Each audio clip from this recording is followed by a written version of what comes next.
Welcome to the African History Network show right here on 910 a.m. the Superstation, the future of radio. I'm your host, Brother Michael Imhotep. It is Sunday, September 19th, 2021, and we are live.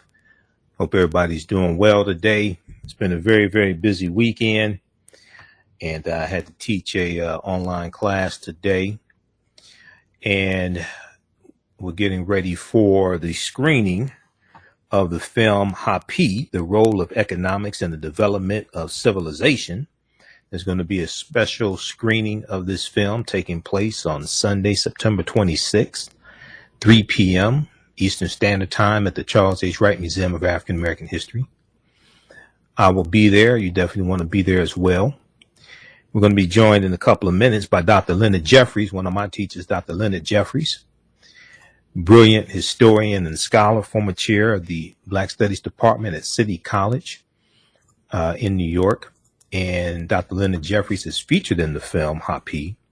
We're going to talk some about African history and the role of economics in the development of civilization, especially African civilization. We're going to squeeze in one or two other topics as well. So welcome to the African History Network show. Now we focus on educating, empowering, and inspiring people of African descent throughout the diaspora and around the world, because right now it's corrects wrong behavior. What you do for yourself, what you do to yourself, and what you allow other people to do to you and get away with is based upon what you think about yourself. What you think about yourself is based upon what you have been taught about yourself. What you've been taught about yourself is based upon everything you've read, heard, and seen about yourself. So when you control the radius of a man's thoughts or a woman's thoughts, you can control the circumference of his or her actions, because the mind can't do or teach what it doesn't know. Now, we deal with a number of different topics here on the African History Network show. We deal with current events in history and politics, education, economic empowerment, entrepreneurship, relationships, love, sex, health issues, and much, much more. Also, in our second hour, we were going to be joined by Professor James Small, but he can't make it. There was a scheduling conflict. And what we're going to do is the new documentary Hapi, the new documentary on Muhammad Ali called Muhammad Ali. Is a 4-part series that premiered tonight on PBS. Muhammad Ali explores the many layers of the greatest of all time. Did you see it? Have you heard about it? In our second hour, we'll discuss that documentary, and we'll discuss part 1 of the documentary. And Ken Burns and his daughter and the producers of the film, they reviewed 15,000 photographs of Muhammad Ali, and many photographs have never been seen before by the public. They reviewed about 40 years worth of footage. So we'll discuss that also. All right. Sign up for our email newsletter. Text the word Kemet, K-E-M-E-T, to 22828. To sign up for our email newsletter, text the word Kemet, K-E-M-E-T, to 22828. To sign up for our email newsletter, or visit our website, AfricanHistoryNetwork.com. And also, we'll let you know how you can register for the new 10-week online course that I teach on Saturdays. From the Civil War to the Civil Rights Movement and Black Power, 1865 to 1968. From the Civil War to the Civil Rights Movement and Black Power, 1865 to 1968. Okay. All right. So I want to jump in. We're going to go ahead and jump into this first topic here. The information about the screening of the film Hapi, visit our website, AfricanHistoryNetwork.com. AfricanHistoryNetwork.com. We have the information there, and it connects you to HapiFilm.com for more information and to purchase tickets. Okay, so the Hapi film presents a snapshot of our economic history spanning from the dawn of civilization to today. It begins by investigating the failure of a consumption-driven Black economy, systematic poverty, disenfranchisement, and the decline of entrepreneurship. It later addresses its complex problems and the decline of it later addresses its complex problems and provides innovative ideas to successfully compete in a global economy. The underlying theme of the film is the interrelationship between the three essential components of economics, politics, and culture. Economics, politics, and culture. And we're going to have Dr. Leonard Jeffries expound on this because he always talks about the pyramid principle. He and Professor James Small, when they teach, they always talk about the pyramid principle. So we're going to have him explain that to us as well. Dealing with economics, politics, and culture. So this film brings together some of the brightest minds in psychology, history, and business to explore the big picture, the history of world economic development, and our present socioeconomic conditions. Okay, so we want to welcome back to the African History Network show one of my teachers, Dr. Leonard Jeffries. Hotep, brother, how you doing today?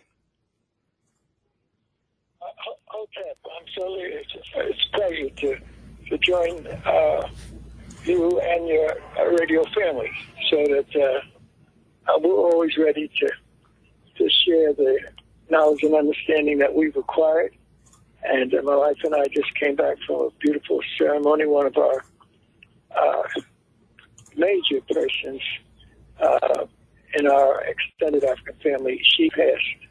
And so the family had her celebration today.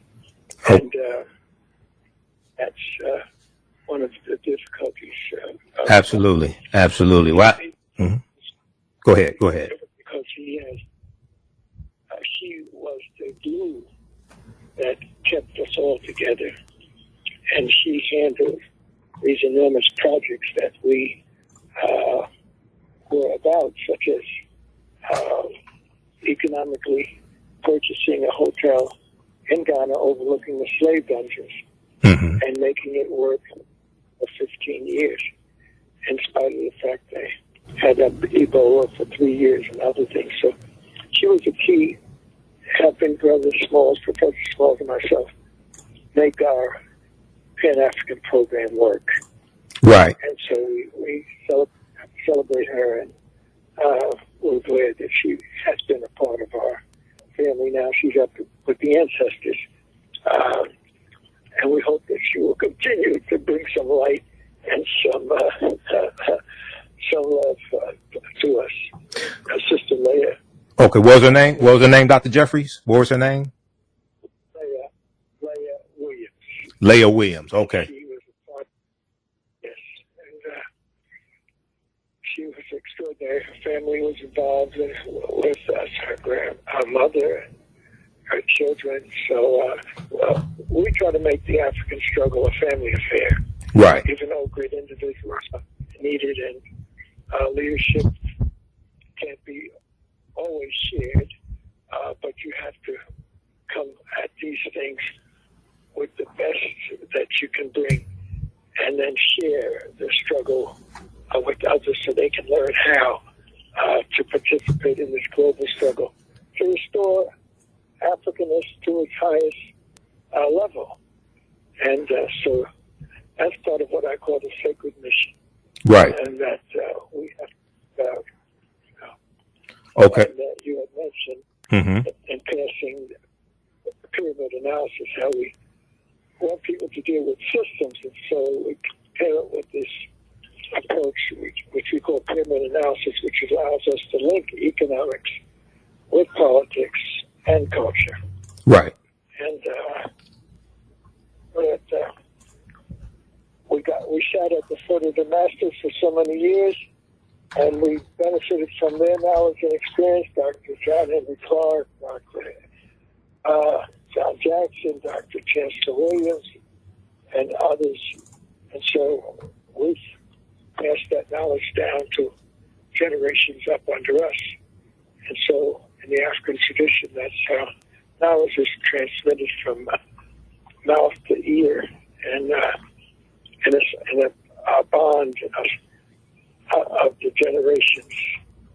And so we need to replicate some of that. Right. Individualism has its place, but communalism produces benefits for the larger family and not just the individual. Right. Well, I just got off the phone with Professor James Small before coming on to the show today, and he was at the funeral as well.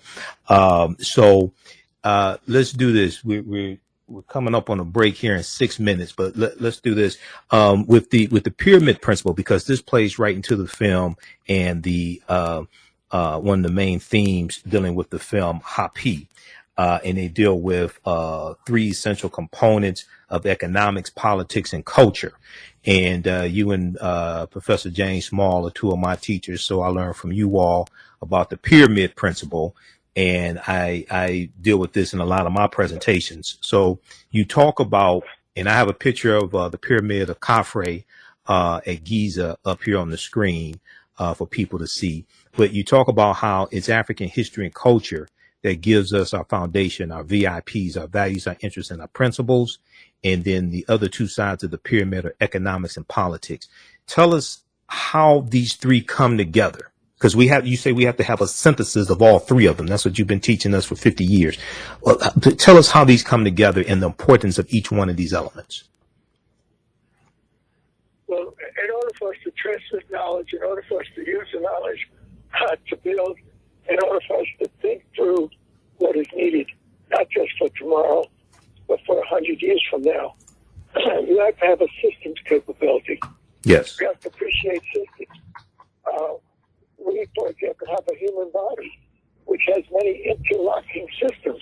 And if you don't handle those systems properly, you're not going to be able to continue to nourish your various parts.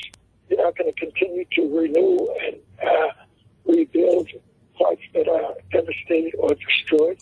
And so systems becomes the key. And in dealing with systems, I try to tell folks, think in terms of a beginning. And so you have a beginning, that's the thesis. But that thesis can't stand alone. It is complemented by its opposite. And so you have thesis and synthesis. So, and that relationship between opposites is finalized by synthesis. So you have to see the synthesis of differences and different circumstances as a part of what you are all about. So it may scare people when you're trying to use some important terms. The concept of a beginning, a thesis, that's the foundation. And that foundation is complemented by the law of opposites. When you look at the human family, you have the law of opposites. You have the male principle and the female principle. Right. Complementary. And then you have from the relationship between the male and the female, when they produce a child, that's the synthesis. So life is in relationship with these laws of opposites and these other high principles that you can see when you look at the Nile Valley. And that's why it's so important for us to be able to look at the Nile past the images that we've inherited. And the image of Cleopatra in the movies. Right. and images like lost pharaohs in the movies. Mm-hmm. And unfortunately, that is complemented by Tarzan in the movies. A white man born in the jungle, flying across the jungle with, right. which is cheetah. They didn't even give him an African young partner. Mm-hmm. They gave him cheetah. And so the negative imaging of our world experience needs to be counteracted. And that counteracting is so crucial because it is still being renewed. It's not going away. It's being reinforced. Okay, you want to hear? Yeah, I'll scratch you on. I'm listening to you on my phone. Scratch you? Okay. Is that Brother Mitchell? Brother Five. Okay. Yes. Okay. For saying that I sound scratchy. Okay. Which is true because if you don't sleep and you don't rest and you're working hard like I am, Mm-hmm. we were dealing with Nigeria yesterday, and the university students, hundreds of them, were sworn into the UNIA African Communities League. So Marcus Garvey's influence and impact is being renewed and extended by hundreds of students in Nigeria. Wow. And so I was involved with them, and it was unbelievable. And the head of the UNIA, the current president, Michael Duncan, both he and I were on together. Okay. And, set up a research institute. All right. In Nigeria. All right, Dr. Jeffries, let's do this. We're coming up on a break. So just hold the line, and we'll be back in a few minutes. All right, everybody. We're speaking with Dr. Leonard Jeffries. He's featured in the film Hapi, the role of economic development in African civilizations and civilization. And there's a screening of the film taking place Sunday, September 26th, 3 p.m. at the Charles H. Wright Museum of African American History. We'll talk about that when we come back from the break. Listen to the African History Network show right here on 910 a.m. the Superstation of Future Radio. I'm Michael M. Hotep. We'll be back in a few minutes. Black on Purpose Television Network. Yes, Black on Purpose Television Network. All black, all positive, all the time. The largest black-owned streaming television network in the world. Bringing our people together worldwide. Controlling our messages, our stories, our way. Black TV the way it should be. Black music, Black history, and more. 30 plus channels, thousands of shows. Black on Purpose Television Network. Subscribe now. Gain knowledge in minutes from insightful summaries of progressive and socially conscious books. Blacklisted gives you access to curated content that'll satisfy your curiosity to learn and understand different perspectives. Empower yourself through inspirational and actionable ideas. It's easy to read or listen to on the go. Blacklisted. Empower yourself. Start your free trial today. 910, the Superstation, the oldest radio station in town since 1922.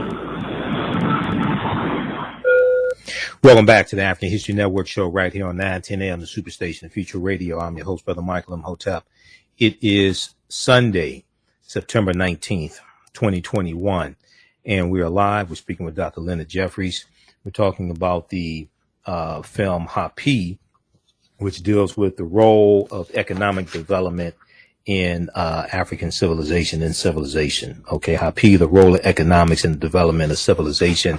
There's a screening of the film Hapi taking place on Sunday, September 26th, 3 p.m. at the Charles H. Wright Museum of African American History. There'll also be a panel discussion, and I'll be moderating the panel discussion. We'll have the director of the film, Taki Grant, here. We'll have some local powerful people from the community as well on the panel. We'll have, we'll announce those in just a minute here. But visit our website, AfricanHistoryNetwork.com. We have the information there right on the homepage.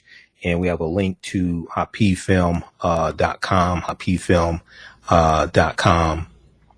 And you can purchase tickets. Okay, so it's a screening of the film and we have a screening of the film and a panel discussion also. Okay, and on the panel we'll have Brother Malik Yakini and also Chef Neza of Paradise Foods, Brother Malik Yakini of D-Town Farms, and also Chef Neza. Okay, let's go back to Dr. Leonard Jeffries. Okay, Dr. J. So right before the break, we were talking about how economics and African history and culture, as well as politics, have to come together, and how we have to have a synthesis of those. So tell us, how did you get involved in this film, Hapi?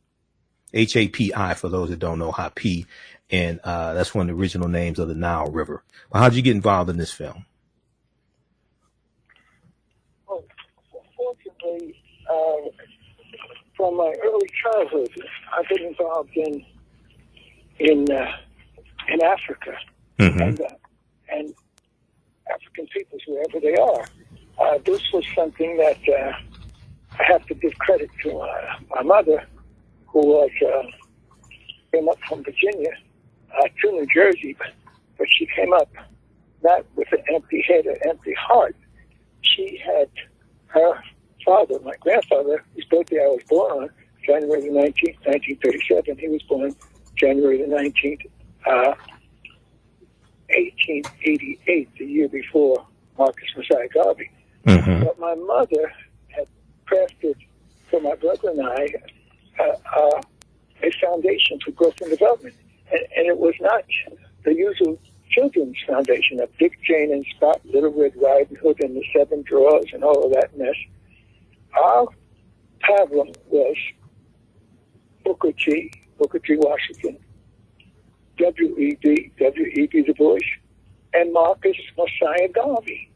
And so, since they were Garveyites, Booker T. Washington led the way in opening up this new education, the education for building and not education just for a degree. Right. And of course, Garvey said that we're African peoples wherever we are. And so, as a youngster, I have a chapter in my book. It's going to be called "Where's the Funk?" People are going to say, "What the hell is this thing? Talking about where's the funk?" I was just, what is that all about? Right. Well, I have in my hand the Funk and Wagner Encyclopedia. My mother bought a set of encyclopedia for her young sons, and that helped us go to school seriously. And so we understood what pyramids were all about, et cetera, and the importance of culture coming in from the Nile Valley. In fact, I have an early paper done in school which showed the pyramids and the Sphinx that I had drawn, and I had written a paper taken from the Funk and Wagner encyclopedia information. Right. And I got a C. I mean, here's a handwritten page, 21 pages, by a young black man, and he drew with his own artist skills the cover, and inside he had other information. And you get a C? A C for what? For colored? A C for what? Common? So I took my C, but then when the next paper came up, it was on Mesopotamia. And I did the same thing. I used my artistic thing, and I drew a nice cover. I drew stuff inside in reference to Mesopotamia, and I got a B. So I said, okay, well, we're making progress. C for colored and a B for black. And then the third worked on Greece. And so there I had done the same thing.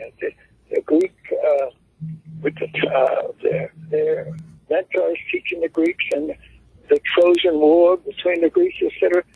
And with that, the old teacher, she was an outstanding teacher. She probably said, now this is serious. This brother is consistent. So I got an A for the work on Greece. But for me, I realized that we've got to master this whole sweep of knowledge coming out of the African world, coming out of the European world, coming out of the Asian world. And so fortunately, I was able to, my growth was in that vein. So when I began to teach, I went to Europe. I got my education in terms of European and African culture, because people in Europe, like Dr. Sheikh Anta Diop, is when I met him, one of the greatest minds in the world, Dr. Diop. And so when I graduated from undergraduate and got my BA, I beat out 160 white boys for a Rotary International Fellowship. And so that allowed me to go to Europe. in Switzerland. And so that's when I had a chance to see this larger world.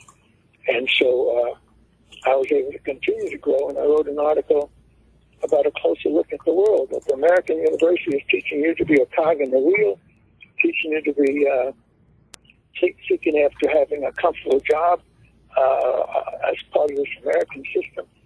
When there were forces moving through the world, economic, political, cultural forces, forces around nationalism, forces around Africanism, Pan-Africanism, nation-building, forces around communism, forces around technology.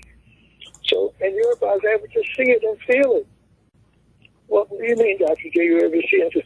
I'm sitting in an amphitheater with 200 students. I'm the only black person there. And what are they being taught? Europe had been devastated by World War II. In order for Europe to get off its butt, it had to rebuild. You rebuild, starting first and foremost with the economy. So I'm sitting with the people who rebuilt Europe. Professor Rubin, Professor Olas. These were the people who were helping to pull the brass European nations together that had been devastated by World War II. And in order to build for eternity, build a culture that's going to last, they established a coal and steel community, linking a new economy.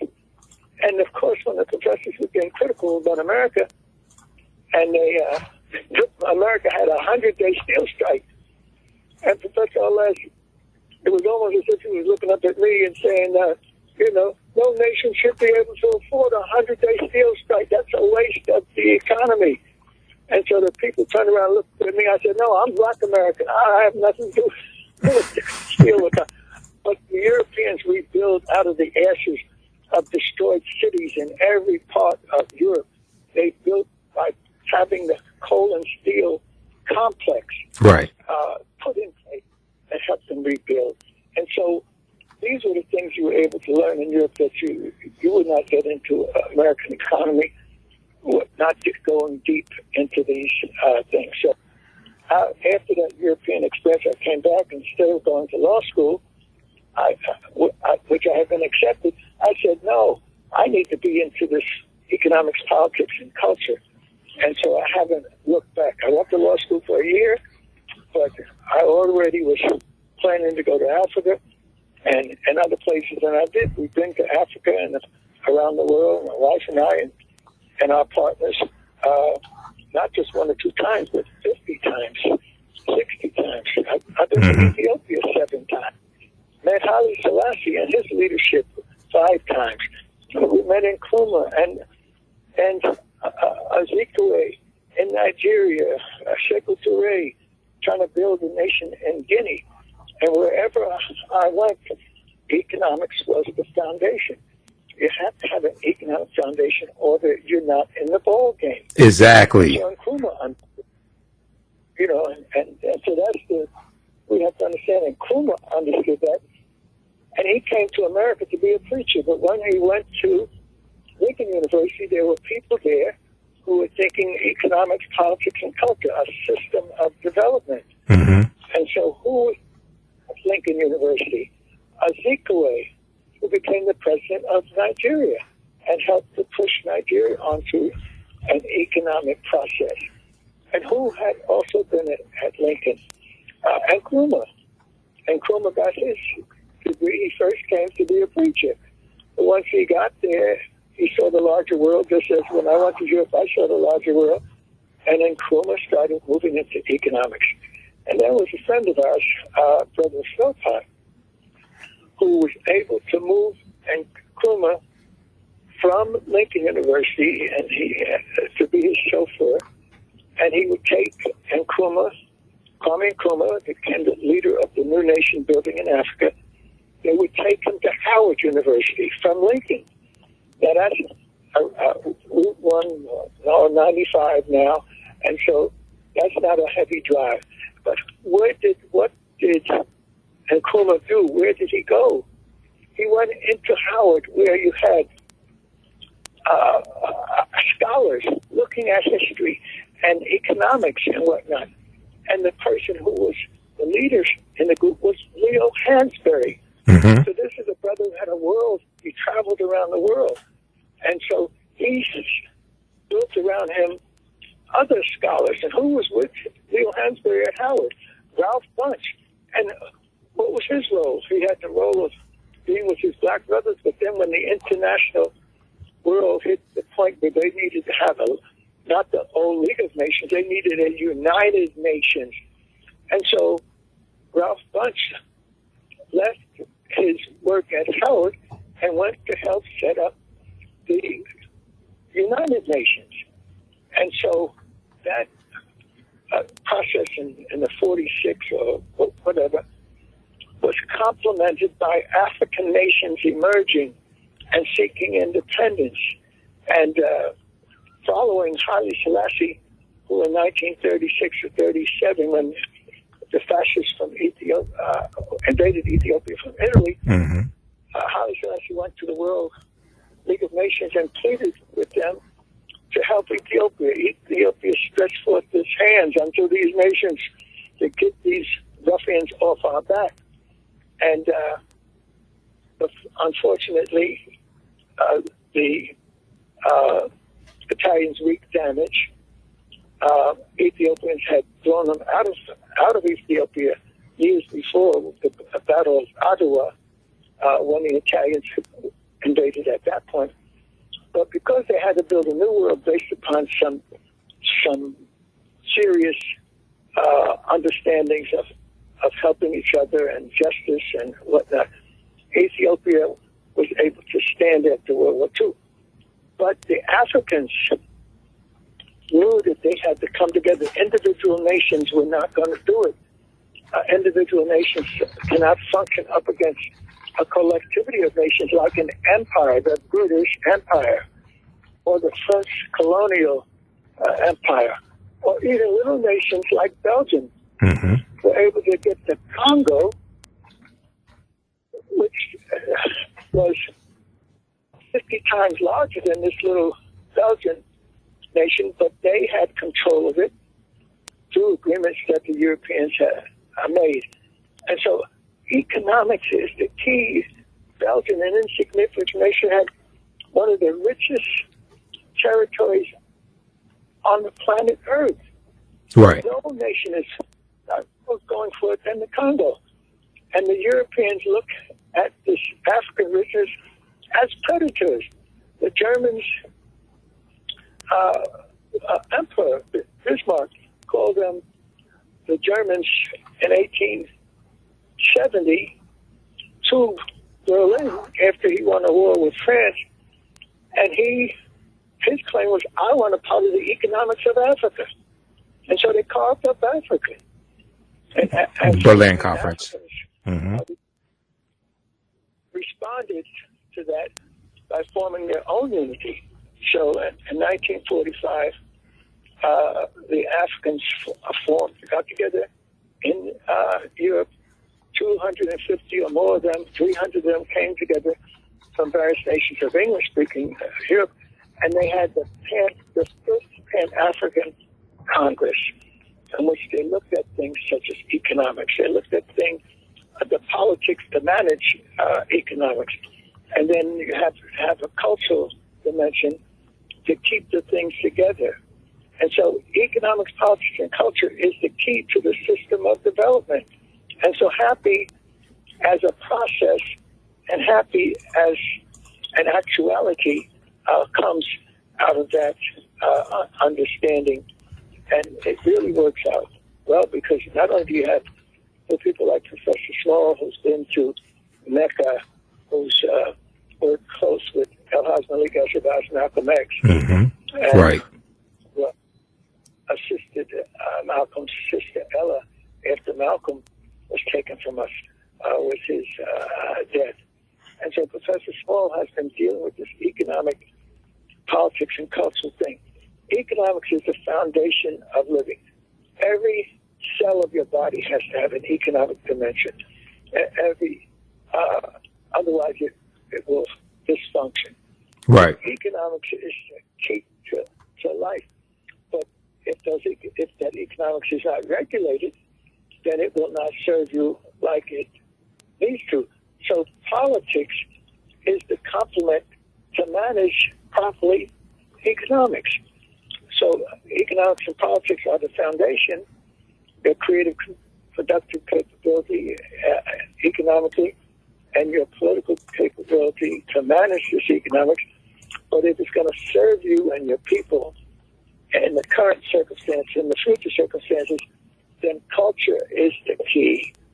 Culture, you've got to have a cultural dimension, the values, deep values, for example, in the African communal cooperatives, I call it the 3 C's, communal, cooperative, and collective development. Right. You have an economy, an economic process in which you develop and produce things, but you share it. There's a communal cooperative African model of development, and I'm looking at my Albany speech, which we organization named our section, and we're talking about the 3 C's. The African culture is centered around 3 C's: communal, cooperative, and collective. Spirituality. And the European, unfortunately, coming from a more deprived environment, the European model is the 3 Ds: domination, destruction, and death. Profit by any means necessary.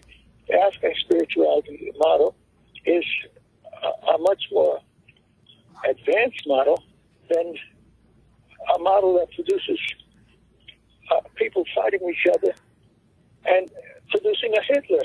Right. In which you're burning people in gas chambers and ovens. Not just Jews, but any people that you oppose. Unfortunately, Hitler got stopped in North Africa. Otherwise, he would have been burning up 100 million Africans if he could. Mm-hmm. That's the sickness. The German culture might have produced some bright people in their culture, but generally, it's a culture of the predator. Domination, destruction, and death. So let me... Right, go ahead. Go ahead and finish that thought. You know, the other European nations may not be as much as of a predator as the Germans, but they had a culture in which certain strong individuals, the lords of the manor, they dominated, and most of the people were their serfs, landless serfs. And so they had to submit to this European model of the 3 Ds: domination, destruction, and death, and profit for the lords by any means necessary. In fact, the European system was so vicious that it dominated sexual development. And people say, Dr. Jerry, what are you talking about? I say, well, the way feudalism worked, the lord of the manor controlled everything. And if there was a little maiden in the southern part of his manor, and then she liked this young man in the northern part of his manor, and they decided with their families to get married, the lord of the manor had the right of first night. In other words, he had a right to go to bed with the maiden before the husband-to-be. Yes. I said, these are the part of into the European culture that we need to understand, because they bring that into the modern culture. Mm-hmm. Domination, destruction, enemies necessary is the corporate model. And so the corporations in America come out of the slave system model, which was what? Domination, destruction, and death. And it will still be going on in the most vicious way if we had not got together communally, corporatively, and collectively to block it and to stop it and force it into another mode. And so that's what Happy does. It allows you to see the movement of these forces through time in the different periods. But it's important for us to understand that when the Europeans were trying to put their world together after World War II and met at the UN, set up the United Nations, which was a much better process than the League of Nations, they were not thinking of peoples of color or peoples of Asian, African, and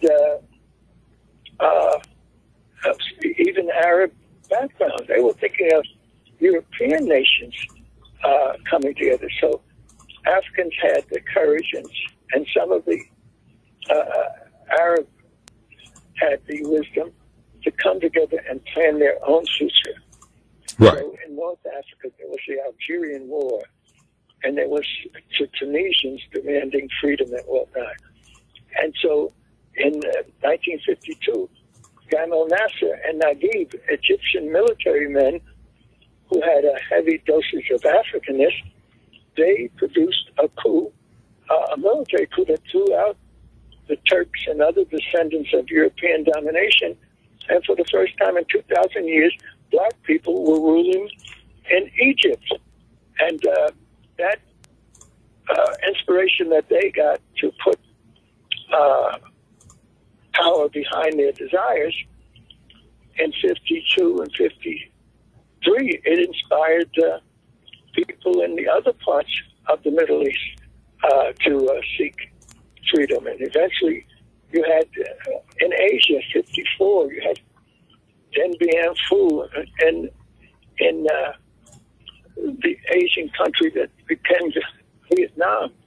In 1955, you had the African and Asian nations that had a measure of freedom meeting at the Bandung Conference.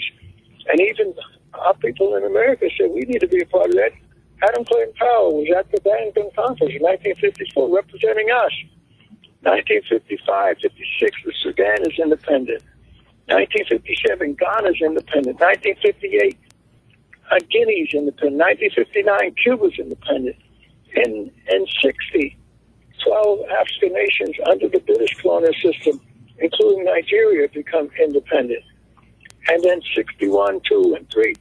So this process of Africans seeking a design that serves their people is real.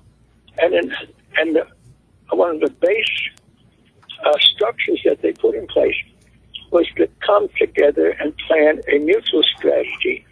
So the Pan-African Conference in 1945, which lasted several months in England, and who was there to lead it symbolically? Dr. W.E.B. Du Bois. Who was there to help manage it? Kwame Nkrumah. Who was there to assist in the planning? George Padmore of the Caribbean. And George Padmore was a leading black person in terms of the communist world movement, the Comintern. But he saw that this new movement of European economic and cultural development was not sharing the wealth and other things that they theoretically talked about. It had been manipulated to be white Russian nationalism. Right. And so George Padmore, this great brother from the Caribbean, he stepped away from communism and wrote a fabulous book called Pan-Africanism or Communism. And no one knew better that the plans, the way communism was being carried out, were not going to benefit black folks, and they needed Pan-Africanism. So he joined Nkrumah in the new nation of Ghana. And then you had a brother, again, coming from South America, from Guyana, Ross O'Connor. And he wrote a brilliant book on Pan-Africanism within.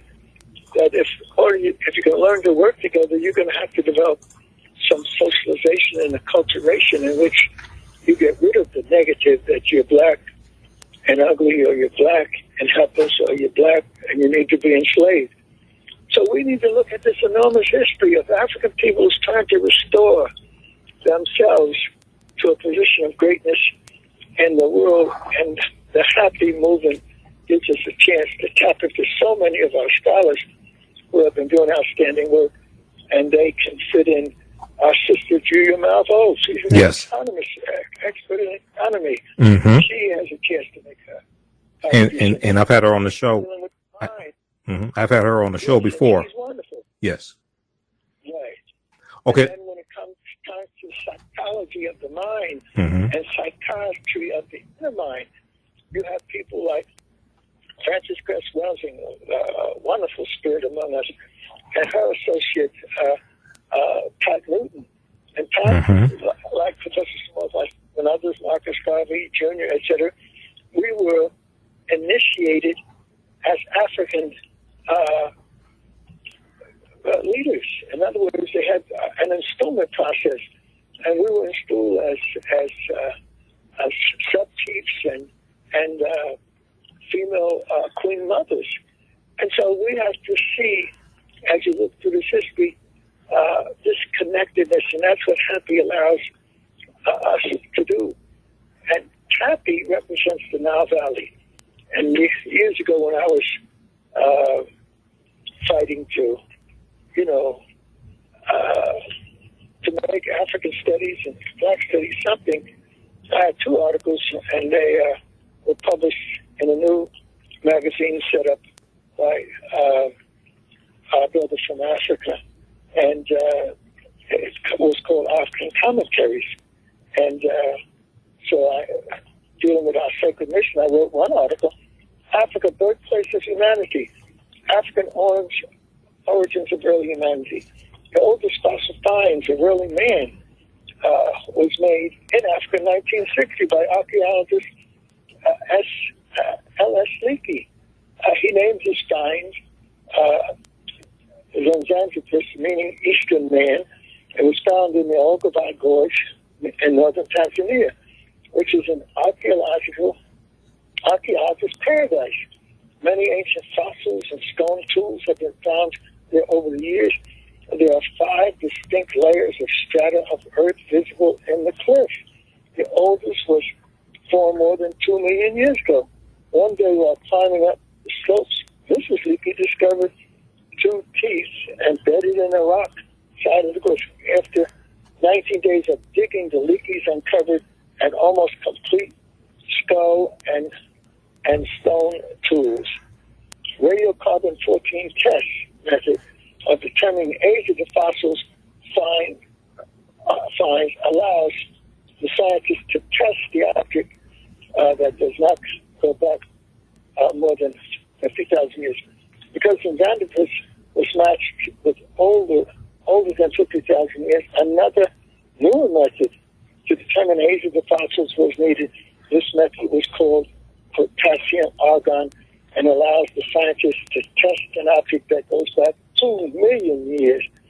Scientists at the University of California testing Zanzibar's Boise, and they believe that this early man was 1,700,000 years old.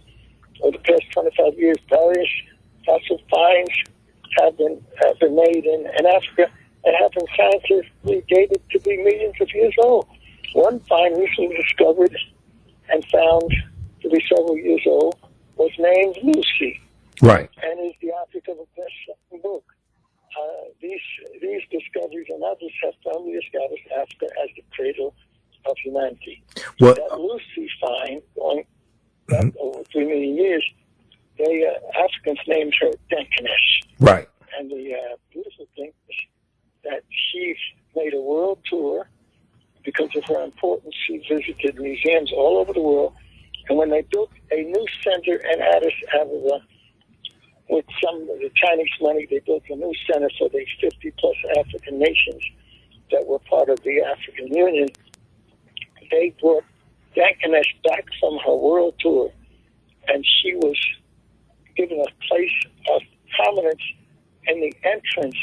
No one could go into the new complex without turning left after the security check, and they greeted Dankanesh greeted them in the sacred place that she created for herself by being discovered.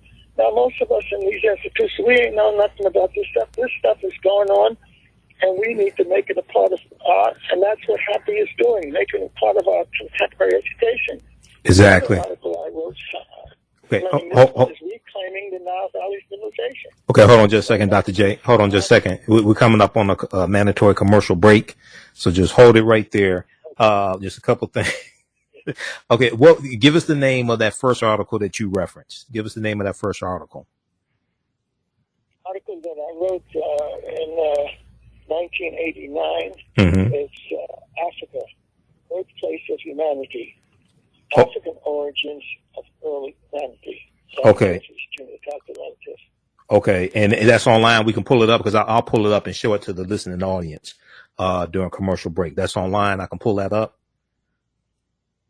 I'm not sure. If it isn't, we'll try to get it to you. Okay, all right. Second article. Go ahead. Another issue of commentary: Reclaiming Nile Valley Civilization. Reclaiming Nile Valley Civilization. By Dr. Leonard Jeffries, and in heavy print is the greatest civilization of the ancient world.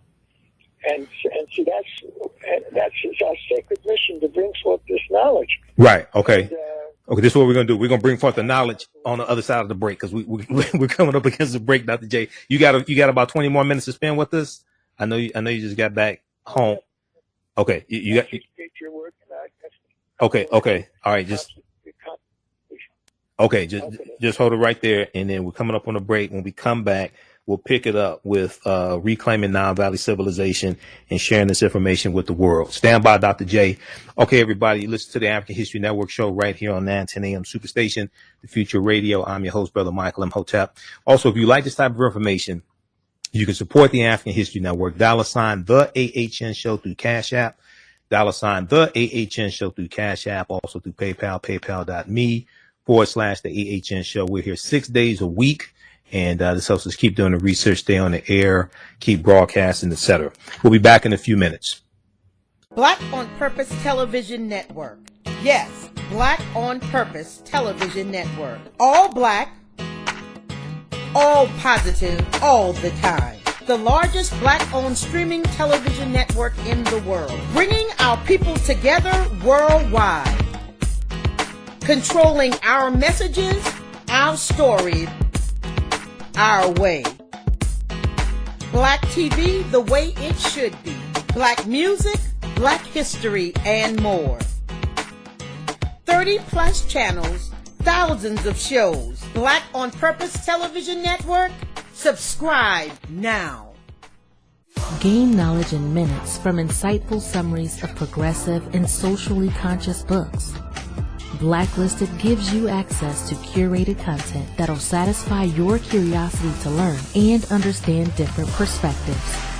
Empower yourself through inspirational and actionable ideas. It's easy to read or listen to on the go. Blacklisted. Empower yourself.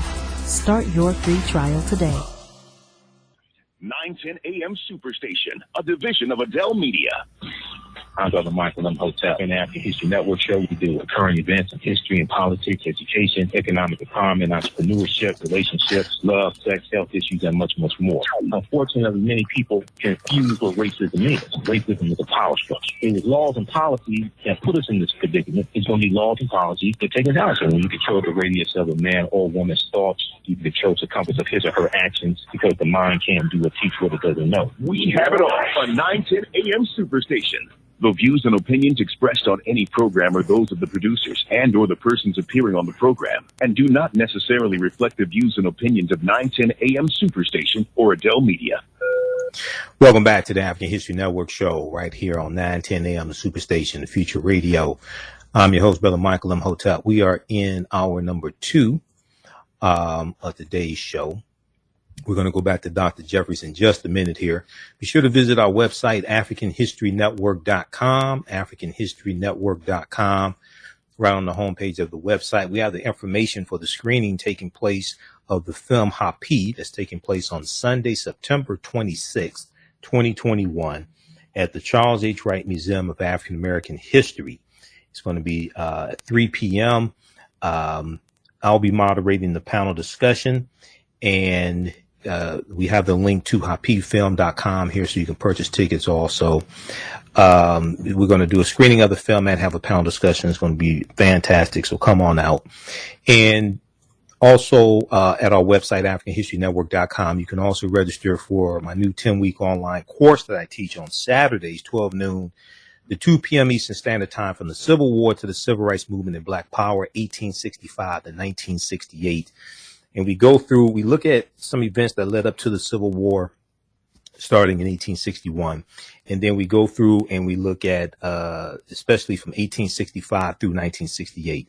We look at last year, the Civil War, 13th Amendment, Reconstruction, 1865, 1877, Jim Crow era, World War I, World War II, Great Migration, 1915 and 1970, World War I, World War II, Civil Rights Movement, and Black Power Movement, to understand what laws and policies were put in place to put us in the predicament we're in today, so we understand where we go from here.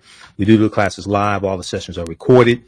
As soon as you register, you can watch class number 1. You can watch the class we just did today. And you can still have access to the class even after the 10-week online course is over with. So the course is normally $130. It's on sale, $70. Click on register here. It takes you to the next page, and then just click on enroll. As soon as you enroll, you can start watching the course, and there's 6 bonus lectures that you get from me included in that course as well. Okay, let's go back to Dr. Leonard Jeffries. Okay, so Dr. J, before the break, you were talking about 2 articles that you've written, African Birthplace of Humanity and Reclaiming Nile Valley Civilization. And we're also talking about the film Hapi, the role of economics in the development of civilization. So tell us about that. Tell us about that second article, Reclaiming Nile Valley Civilization. Well, fortunately, we have had this enormous explosion of information about the Nile. And so we've been able to organize organizations around it. And so you have a brotherhood of African scholars like Dr. Naim Akbar and Dr. Wade Nobles and their associates. They've actually reformed the organizations that they inherited, which are centered around white folks is looking at the world, and they brought the African perspective. So Dr. Wade, for example, has produced a book on the Haitian Revolution. Yes. And the unfinished revolution in Haiti. Dr. Clark has done the same thing. He has his great work is Africans at the Crossroads, and the unfinished revolution of Nkrumah and Garvey and Malcolm and whatnot. So our people need to start to buy some of these books and and then get into a library and get some articles that might be helpful. For example, we had a conference, the first Pan-African Conference on Reparations in Abuja, Nigeria, April 27, 29, 1993. And it was organized by one of my associates, Ambassador Dudley Thompson, who was from Jamaica. And during the period of World War II, he got into the Royal Air Force flying jets. And when the conference, the war was over, he was at the first, at the Pan-African Conference that Padmore and Nkrumah and Du Bois and everybody was at. But then they continued this tradition of these conferences, and he headed in 1993 the first Pan-African Conference on Reparations, which was at the new city, the new capital of Nigeria, Abuja. And who was there? So many of us were there.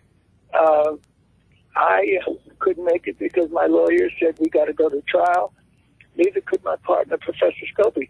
However, the Albany speech was there, the full Albany speech, and Scopey's speech on reparations was there. And so I'm saying there's so much that we can put together to help our people begin to understand that everybody needs to have in their library Newsweek, November the 10th, 1986, in the middle of the struggle over the Nile Valley and the European role. Here comes Newsweek with an article that's entitled The Way We Were. And on the cover is a caveman with a bone necklace. Right. And a fur skin around him. And it says, Our Ice Age Heritage, Language, Art, Fashion, and the Family. As fashion, a skin, an animal skin around, art, a bone necklace, and then they have inside which is fantastic. The people of the late Ice Age invented language, art, and music, and laid the foundations of trade, religion, class distinctions, even fashion. And then they have a picture of a complex of bones. And it says, a condo on the Russian plains, archaeological digging in Ukraine uncovered huts built of intricately stacked mammoth bones as shown in this museum reconstruction. Now, how the hell can you stack some mammoth bones as a shelter from the snow, and you're going to compare that with the pyramids of Giza? Right. The Grand Pyramids, that 102 million blocks carved out of the granite rock and put in place. How the hell can you even think of comparing a bone motel with the Great Pyramid? But that's the problem that we have. The European refuses to give up this lie about his superiority. And here you have creative explosion. The exhibit, Dark Caves and Bright Vision, at the American Museum of Natural History in New York displays 300 works of art and artifacts from the late Ice Age. And through Picasso-esque-like figurines and minimalist cave murals, the collection tells the story of how our ancestors lived and thought. Some highlights of the show, which run through mid-January. Now, they say our ancestors. Our ancestors were not the cave people killing each other and whatnot. Right. They lived along the riverbanks, and those riverbanks will allow them to produce the fertility to have culture and civilization. And so in the article I have, Reclaiming Nile Valley Civilization, I say very clearly, the Nile Valley played a unique role in human history because of its special ecology, featuring the annual overflow of rich soil from the Great Lakes regions of Central Africa. The banks of the Nile were able to support intensive agricultural development, food services, and concentrations of population migrating from different parts of Africa and Asia laid the foundations of Nile Valley civilization. This special combination of African peoples, the sun, the fertile land, and the rivers coming together were blended together to produce the greatest civilization in this ancient world. The enormous impact of these high cultures in the Nile Valley, which spread to various other parts of Africa, were a part of this history. These discoveries have established Africa as the site of the earliest domestication of grains and cattle several thousand years before similar domestication took place in Western Asia around Mesopotamia. African sites were tested with carbon-14 methods and discovered to be about 15,000 or 18,000 years, whereas the Asian sites have traditionally been dated to be about 7,000 or 8,000 years. The University of Chicago research team in the 1960s discovered 33 royal tombs in Nubia, south of Egypt, along the Nile Valley. Many thousands of objects in these tombs have been dated to be more than 5,300 years old, making this discovery the earliest evidence of an established monarchy in the history of the world. This new evidence, along with the older finds, the existing monuments, temples, and tombs and pyramids, have firmly established Egypt, Nubia, Ethiopia, and the Nile Valley as the cradle of civilization. These developments of African peoples of the Nile became the foundation for the cultural progress of various groups in Africa, provide the basis for the cultural unity of Africa through its traditions and institutions. These developments can be seen through the evidence of the communal, cooperative, and collective value system throughout the continent. African social structures have functioned through the extended family system with a unique preservation of the spirit of the ancestors. It is this African value system that became the basis for Nile Valley civilization, explaining the monumental building of temples, tombs, and pyramids, the need to produce sacred writing and literature, medicine, mathematics and art and architecture. All of these developments left a golden legacy for the ancient world, which not only nurtured Africa, but inspired early Hebrews, Greeks, who sojourned in the Nile Valley. Niger River systems flow more than 2,000 miles to West Africa from the highlands of the Republic of Guinea to Mali and Niger, ocean along the Atlantic and spills into the Atlantic Ocean. The river actually splits the Republic of Nigeria, one of America's most important nations, Africa's most important nations, into half. And is a source of its names. During the medieval period, 1000 AD, 600 Niger Valley was the center of African Islamic civilizations that produced great empires, Ghana, Mali, and Songhai, that was famous for their gold trade across the Sahara into the Mediterranean world. This Sudanic civilization, which is mixtures of traditional African cultural systems and Islam, was based on an agricultural development combined with extensive commercial activity in several of the city-states like Kombe, Gao, Mopti, and Timbuktu, which was famous for its trading and its university at Sankore.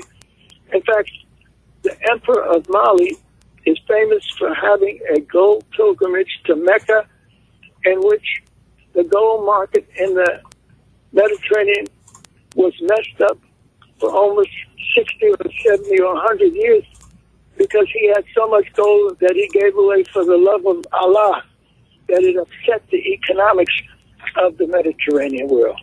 This is right, Mansa Musa. Yeah, Emperor Mansa Musa. Yes. Yeah, Mansa Musa. And he went to Mecca, did his pilgrimage, and then brought back scholars and architects and others to help expand his growth, the growth of his powerful empire. So we should not run away from Africa. We need to run to it. And so happy is a chance for you to run to Africa. So you don't have to submit to this intellectual terrorism and this spiritual assault on your psyche by thinking Africans contributed nothing. You can't say they didn't contribute. They contributed civilization itself. They contributed humanity in its highest early form. And so if you want to get serious, then you've got to get my buddy Cheikh Anta Diop. And I have in my hands his great work, Civilization or Barbarism, an authentic anthropology. Cheikh, Cheikh, middle name Anta, A-N-T-A, last name Diop, D-I-O-P. And this is one of the greatest scholars in the history of the world. But his work was great, but it had to be shared by others who helped him grow and develop. That's why this training of Africans becomes so important. It's not the individual or the European teacher's education. It's the collectivity, sitting together, studying together. And I luckily got $20,000 to help get this translated. I took a sabbatical leave and went to Europe. Dr. Clark gave me my orders. He said, we can't wait 20 years for this great work to be produced. You need to take off and go and translate it. But I couldn't do that in the 80s because too much was going on in terms of black studies around the world. Right. So after 82, I did take up the charge that Dr. Clark gave me, and I went to Europe to take on this task of translating this book. But this book, for the first 100 pages, is for the Lego scientists, anthropologists, etc. I had to have all kinds of dictionaries to translate the first 100 pages. And luckily, I opened my mouth, as I do on things that concern me at the World Council of Churches, and I said I didn't think the churches were doing enough to help the struggle of black people in South Africa. Mm-hmm. So the head of the World Council of Churches was Dr. Philip Potter, who was a childhood friend of my deputy chair at Black Studies, Professor Edward Scobie, who had been an RAF pilot, bombing Germans and knocking their planes out of the sky. Scobie and Potter grew up together, and Potter felt close enough to me to say, look, drop everything else you're doing, and you're going to be in charge of the activities relating to the struggle in South Africa. So I finished the book, I edited a book. The major articles was 60 or 70 pages that I wrote on the crisis in Southern Africa, where you could bring to life a Steve Biko and these other great South African spirits that were moving and shaking the world. And Steve Biko is a symbol of the movement of the youth. He was the Malcolm X of his time, and one of his great works needs to be dealt with is his story. And the fantastic thing, he left us with, like Malcolm left us with so many important words, but what Biko said, the most potent weapon in the hands of the oppressor is the mind of the oppressed. Let me repeat it. Exactly. The most potent weapon in the hands of the oppressor is the mind of the oppressed. And white folks, true to their brutishness, bashed his mind out of his brain cage and killing him. Mm-hmm. But it unleashed a revolution of spiritual power among the youth of South Africa, who revolted, who faced the guns, and who helped bring about the change. Nelson Mandela, as great as he was in jail. You can't put so much in jail. These children were on the streets, inspired to produce a revolution in South Africa, and their movement helped to change things forever. Absolutely. That's why we got to study these things in a serious way. Shekinah Diop is a school of knowledge. And here's another book of his, The African Origin of Civilization, Myth and Reality, translated by Mercer Cook, Professor Mercer Cook. Mm-hmm. He was a professor at Howard University. He had created a relationship with Shekinah to produce his works in English. And then this one, Dr. Clark had asked me to make sure that his premier work, and so here's the relationship he had with his mentor, Alioune Diop. And Alioune Diop had a partnership with his beautiful wife, Madame Diop. And they produced a think tank. They produced a place where black people could meet and strategize. And so the strategy was to get a PhD for Shekinah Diop. And it finally worked. I was there in 1959 when Diop was fighting to get a dissertation. For the third time, he had to defend his thesis. Alioune organized 150 of the best scholars, white scholars mainly, to be there when he was defending so he would have the support. Right. And I was there in the streets with a whole lot of students. I didn't have enough clout to be going inside, but you were next to the Sorbonne, the Pillared Temple, where the graduate education, university education takes place in Paris. And then when you walk down the street, Hey, Dr. J, we got to hold it right there. We're coming up on the mandatory commercial break. When we come back from the break, we'll hold you over for a few more minutes. When we come back from the break, finish up the story about Dr. Diop defending his dissertation. And then also, you called me a couple months ago and we talked about Juneteenth becoming a federal holiday. I want to talk about that for a few minutes because you and I talked about how it could become a powerful weapon if we use it correctly, as opposed to just using it as a day to get drunk. So just stand by. We'll be back in a few minutes. Stand by. All right. You listen to the African History Network show right here on 910 AM Superstation of Future Radio. I'm speaking with Dr. Leonard Jeffries. We're talking about the film Hapi, the role of economics in the development of civilization. The screening that's taking place here in Detroit, Sunday, September 26, 3 p.m. at the Charles H. Wright Museum of African American History. We'll be back in a few minutes. In the African History Network show, we deal with current events in history and politics, education, economic empowerment, entrepreneurship, relationships, love, sex, health issues, and much, much more. Unfortunately, many people confuse what racism means. Racism is a power structure. It was laws and policies that put us in this predicament. It's going to be laws and policies that take us out. So when you control the radius of a man or woman's thoughts, you control the compass of his or her actions because the mind can't do or teach what it doesn't know. We have it all on 910 AM Superstation. 910, the Superstation, Detroit's only African-American talk radio. Welcome back to the African History Network show right here on 910 AM Superstation, the Future Radio. I'm your host, Brother Michael Imhotep. It is Sunday, September 19th, 2021, and we are live. We're We're speaking with Dr. Leonard Jeffries. We're going to bring him back on in just a minute here. Be sure to visit our website, AfricanHistoryNetwork.com, AfricanHistoryNetwork.com. You can register for the new 10-week online course that I teach on Saturdays, 12 noon to 2 p.m. Eastern Standard Time, from the Civil War to the Civil Rights Movement and Black Power, 1865 to 1968. We look at a little more than a 100-year period of time, starting with the last year of the Civil War in 1865. But we'll also look at some events leading up to the Civil War, starting April 12, 1861. And we go through Reconstruction era, 1865 to 1877, Jim Crow era, World War I, World War II, Great Migration, Civil Rights Movement, and Black Power Movement. All right, to understand the laws and policies that were put in place after the Civil War ends, after Reconstruction ends, to understand the laws and policies that put us in the predicament that we're in today, to understand where we go from here. So visit our website, AfricanHistoryNetwork.com. As soon as you register, you can watch the class we did this weekend, and you'll be ready for next weekend's class. Okay, I want to go back to Dr. Leonard Jeffries. Okay, so Dr. J, right before the break, you were talking about Dr. Sheikh Anta Diop having to defend his dissertation. Okay, go ahead and finish that history lesson, please. Yes, certainly this brother is a school of knowledge who by himself challenged the European claim of superiority. But he didn't do it by himself. He was one who worked with others.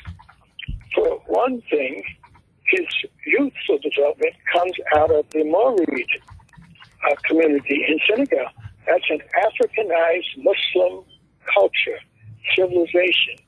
In fact, their belief is that while Mecca becomes the center of the Islamic world, that Touba was their holy city, and they could make a real pilgrimage to Touba. So Sheikh Anta Diop has an indigenous African Muslim foundation that gave him strength to prevail, and he needed that strength because if any of the modern political leaders destroyed him or captured him and imprisoned him and led to his death, that would tear the heart out of Senegal, because the Moorids had a serious system of economics, politics, and culture. They handled trade and the basis for the economics. They had a political structure based around their Islamic understanding, and they were prepared to move with the various political waves that approached him. So he had that indigenous strength, and then he was well trained in the Senegal, because Senegal needed Africans to save them in World War I. They produced the Senegalese Tirailleurs, the African fighters that helped to save France and eventually helped to free Africans from colonialism. So this tradition of the Moorids, the best tradition that the French did their own, and then he was able finally to go to Paris after World War II, and he was able to get the new awakening in France because after fascism had devastated a good part of Europe, then socialism and communism emerged, and so he had a chance to put his toes in that. So all of these formations of intellectual development became a part of this brother who pulled them all together in terms of Pan-Africanism. And the person that was key to the Pan-Africanism was his mentor. And he dedicated this magnificent work, which is the Victory for African Peoples in dealing with the history. He dedicated it to Alioune Diop.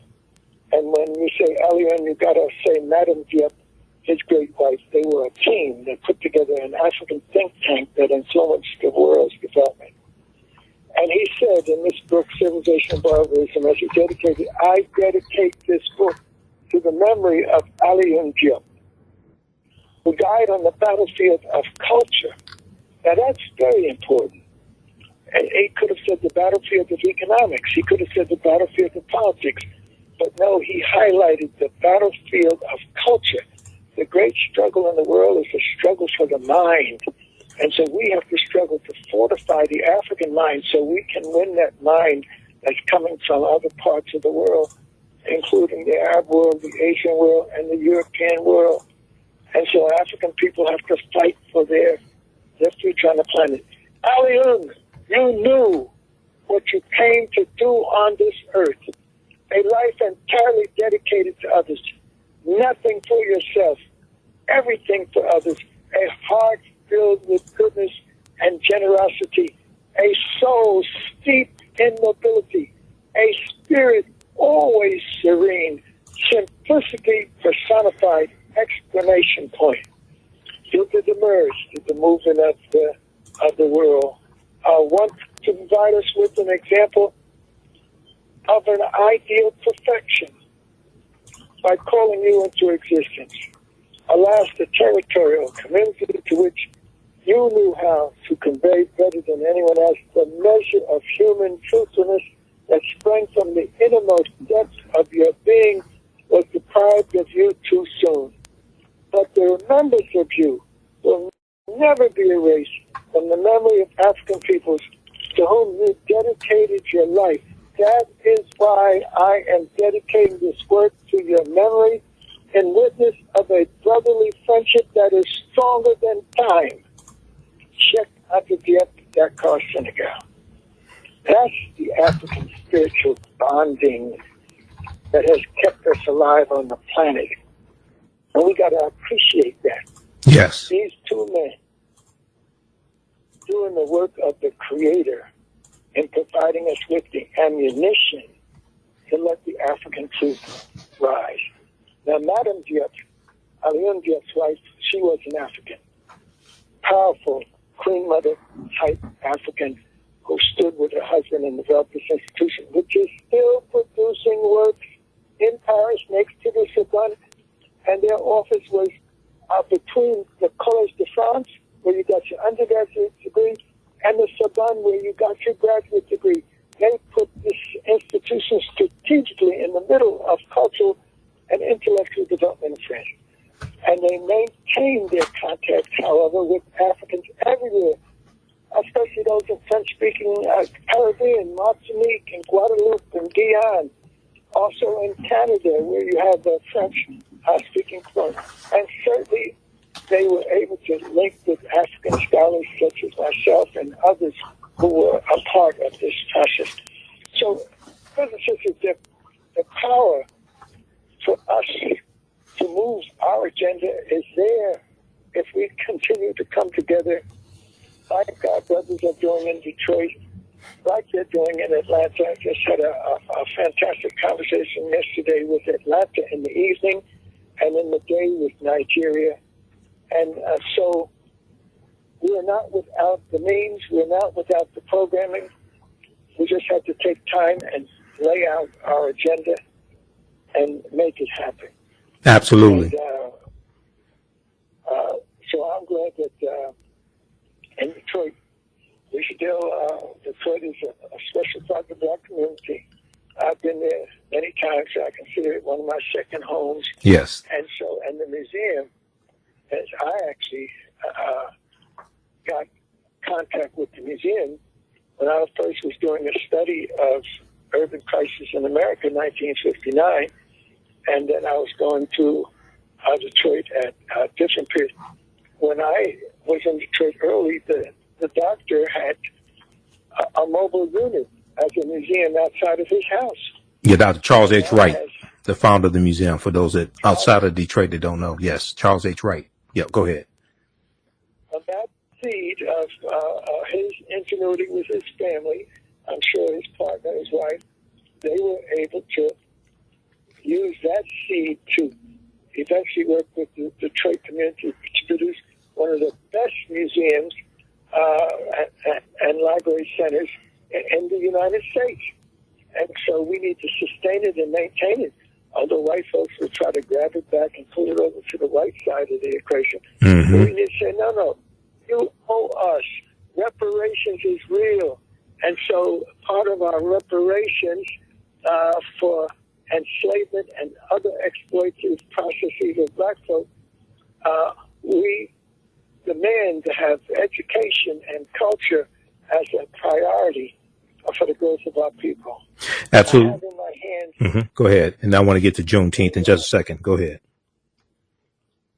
right, I have in my hands papers presented at the first Pan-African Conference on Reparations, and it was held in Abuja, Nigeria, April 27, 29, 1963.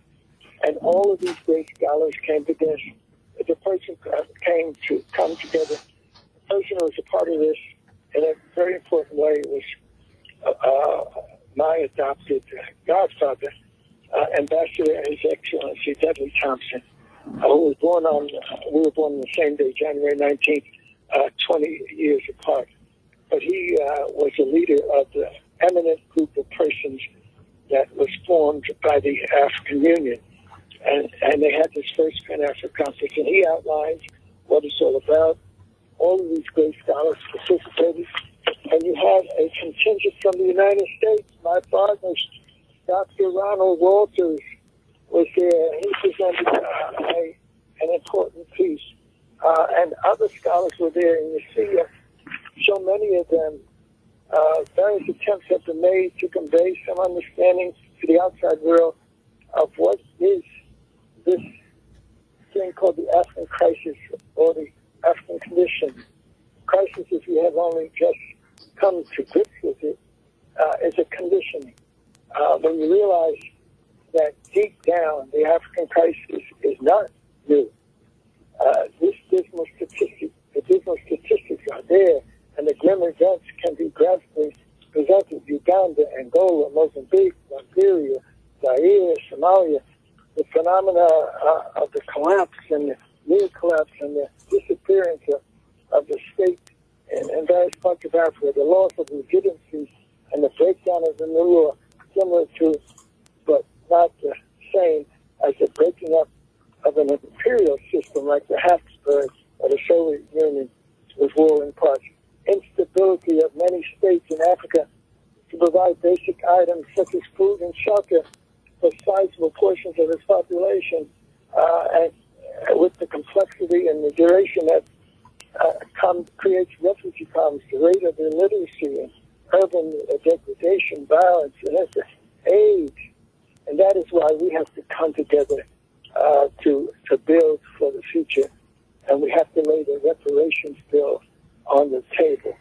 Right. So, fortunately, my lawyer said that myself and Scobie really shouldn't go to the conference because we have a trial coming up there. I was suing the university. But what they did was, Dudley Thompson did was, he took the Albany speech, Sacred Mission, and made it a part of the proceedings of the conference. And he took Scobie's article on reparations and made it a part. So reparations should be a part of the renaissance of African peoples. And we are truly in a period of renaissance, rebirth. The potential of doing African great things is there. And we have to see it, understand it, and make it work. Okay.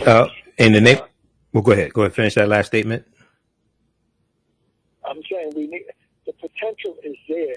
Mm-hmm. We have to make sure that but people like the Chinese see the need for Africa to help build the Chinese world. People like other communists feel they need Africa's wealth to help the communist world, like the Soviet Union, will help. But the agenda is to help the Soviet Union, not to really help Africans. So we have to have a plan that puts Africa first. That's what Garvey was all about. Africa Right. First. Right. Okay. So I want to bring up this conversation you and I had a couple months ago dealing with Juneteenth and Juneteenth becoming a federal holiday. I sent you an interview that DET IPTV did here in Detroit with me dealing with Juneteenth becoming a federal holiday and the history of Juneteenth. And you called me and you and I talked, and we both said that if we use the federal holiday properly, this will advance issues dealing with the George Floyd Justice and Policing Act, voting rights, reparations. All of this is connected. It's connected to Juneteenth, and we have to correct the history. We have to protect the history of Juneteenth, but also correct the history as well. And actually what happened June 19th, 1865 and afterwards during the Reconstruction era. But when we look at Juneteenth, it's sponsored by Representative Sheila Jackson Lee of Texas, Congressional Black Caucus, but she's also the sponsor of H.R. 40 as well, the revised H.R. 40. She picked up the fight after the Honorable John Conyers retired from the House of Representatives because white Democrats pushed them out, okay, and they didn't want to follow the proper process and do the investigation, all that stuff. They wanted to push him out, but that's a whole nother conversation. But talk about how, because one of the things I said is that Juneteenth forces America to have a history conversation about a history that Republican state legislatures are passing laws to suppress the teaching of that history in schools. Talk about how do we use Juneteenth as a federal holiday to help teach the proper history and push our agenda. Well, I'm glad you raised that because when you and I were beginning to get our time schedules for tonight, I was in the living room, and my wife has constantly been saying that every once in a while we see Hakeem Jeffries in a flash of a news article. Mm-hmm. But then we found out that on YouTube, you put Hakeem Jeffries' name in, and here comes all of these things that he's done with Sheila Jackson Lee and with the others in the Congress, because he's one of the leaders of the Democratic Party. But he's a conscious brother. His analysis, I said, wow. And I'm saying, well, you know, he learned from you and his father and others. But no, he's a lawyer. So he graduated at the top of NYU Law School. And so he's putting that law analysis to it. So what you're talking about in reference to Juneteenth is something that him and Sheila Jackson Lee and others should get together and make happen. Because this system owes us. And if we don't get a dime, that bill has to be put on the table. And it's not just Tulsa. Tulsa was an example of the most depraved process of destroying the wealth of people. They actually put in a government plan for highways to take out the black community. That's a formula they used in other cities. Atlanta had that. Newark, New Jersey, the city where I grew up, had it. In other words, using the government to wipe out black communities so they couldn't be sustained. I did a study on American crisis for my my college degree, and I run across the country in this pattern. So I would like to see Juneteenth used, but not singled out as the focus when we need to go through American history and show where they said they were going to do something for us, and the bag came up with empty. There was nothing in the bag. The Detroit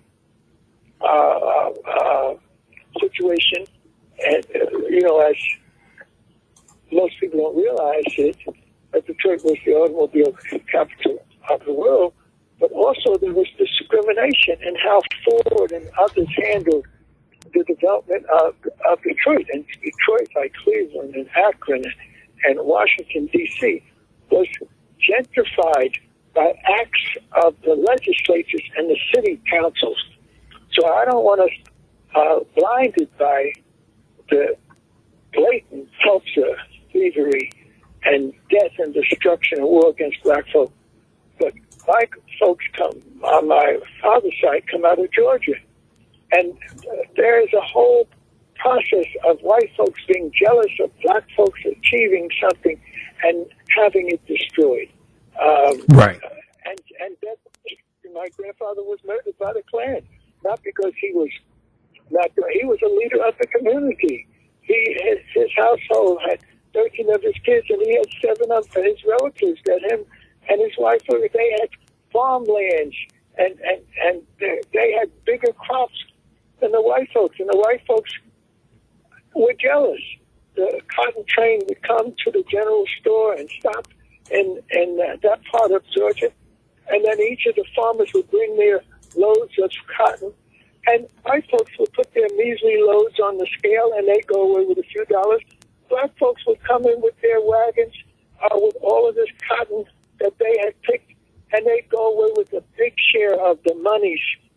Jealousy by white folks over black folks having institutions and organizations is real. And we need to, black men coming back from the war, having helped save France from Germany and other parts in World War I, they were a threat.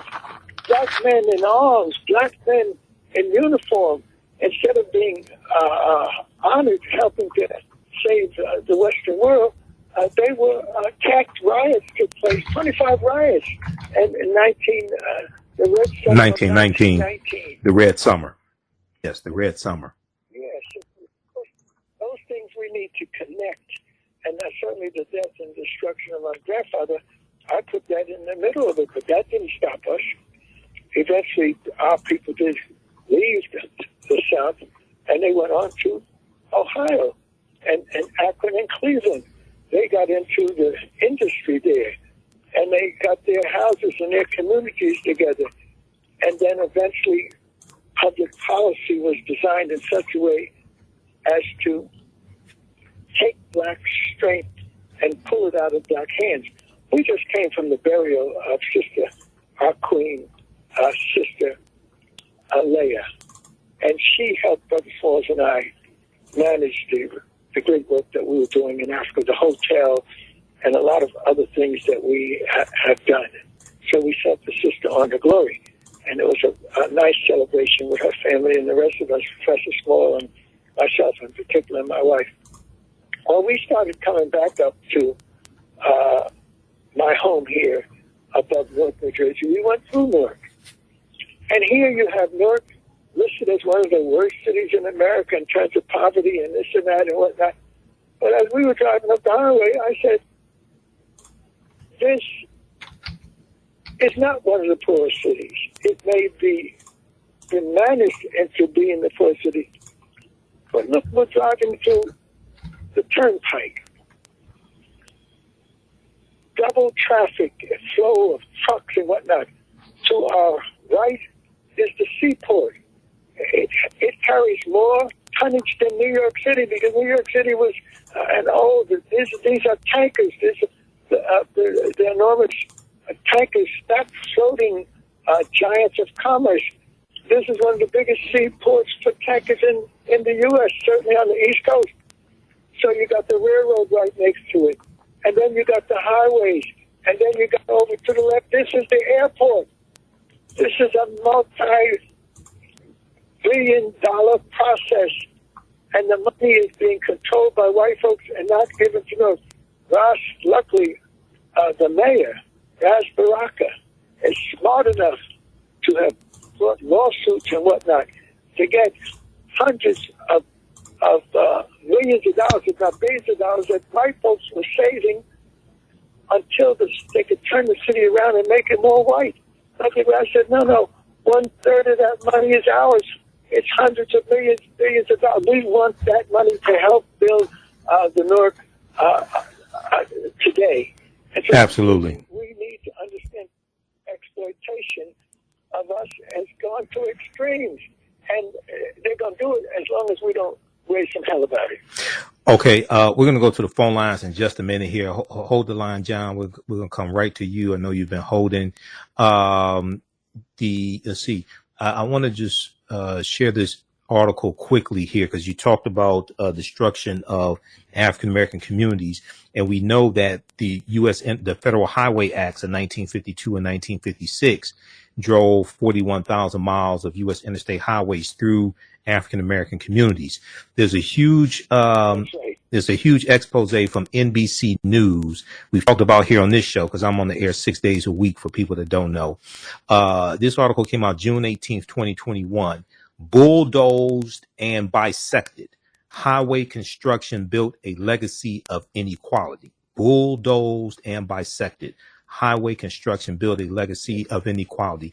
And just briefly here, a paragraph from this article says, what has changed decades after the Federal Aid Highway Act of 1956 brought 41,000 miles of interstates to the country is the recognition of the harm that was done to communities left in the shade of these new aging roadways. From 1957 to 1977, the program dislocated over 475,000 households and 1 million people, according to the U.S. Department of Transportation. Now, as many of these hulking structures reach obsolescence, the federal government and many states and cities are belatedly recognizing the harm they caused and are working with communities to design alternatives that repair the damage. But in many cases, those plans are reopening old wounds and leading to protracted debates that politicians and engineers are struggling to solve. Because with the infrastructure bill that's being through the House and the Senate, one of the things that is being focused on is these crumbling expressways that are running through African American communities, and how do we try to repair that damage when they disrupted our communities? So look, we're almost out of time here. I want to squeeze in this call because we've had John. He's been holding the line for just a second. So let's get John on. Hey, John, welcome to the African History Network show. Thanks for holding, John. Go ahead quickly with your question or comment for Dr. Leonard Jeffries. Yeah, well, thank you, Jose. I want to thank Dr. Jeffries. Right. And a walk inside the opinion. Now, Dr. Jefferson, I just wanted to ask you, could you educate the people about Spain and France, the one started the Nazis and so forth, and they started before Germany did. So I just wanted to ask you, could you have related about Spain and how the Black Africans hold fast? John, did you say Spain? SPAIN, Spain, the country? Yeah. Okay. Spain, that's right. That's exactly right. Okay. What? Tell them to slow down and repeat the question. Slow down. Okay, slow down, John. John. What, John, hold on, slow down. What was your question about Spain? I just wanted to ask them, Spain started the Nazis in the Holocaust before Germany did. That's why, and a lot of Spain went to Africa and got a lot of Africans to help free Spain, fight for Spain and so forth. Okay. I want to know what you familiar with that history, Bessie, and okay. Well, France. That's what I want to know. Okay, so he's talking about Spain, Spain before the Nazis, and I guess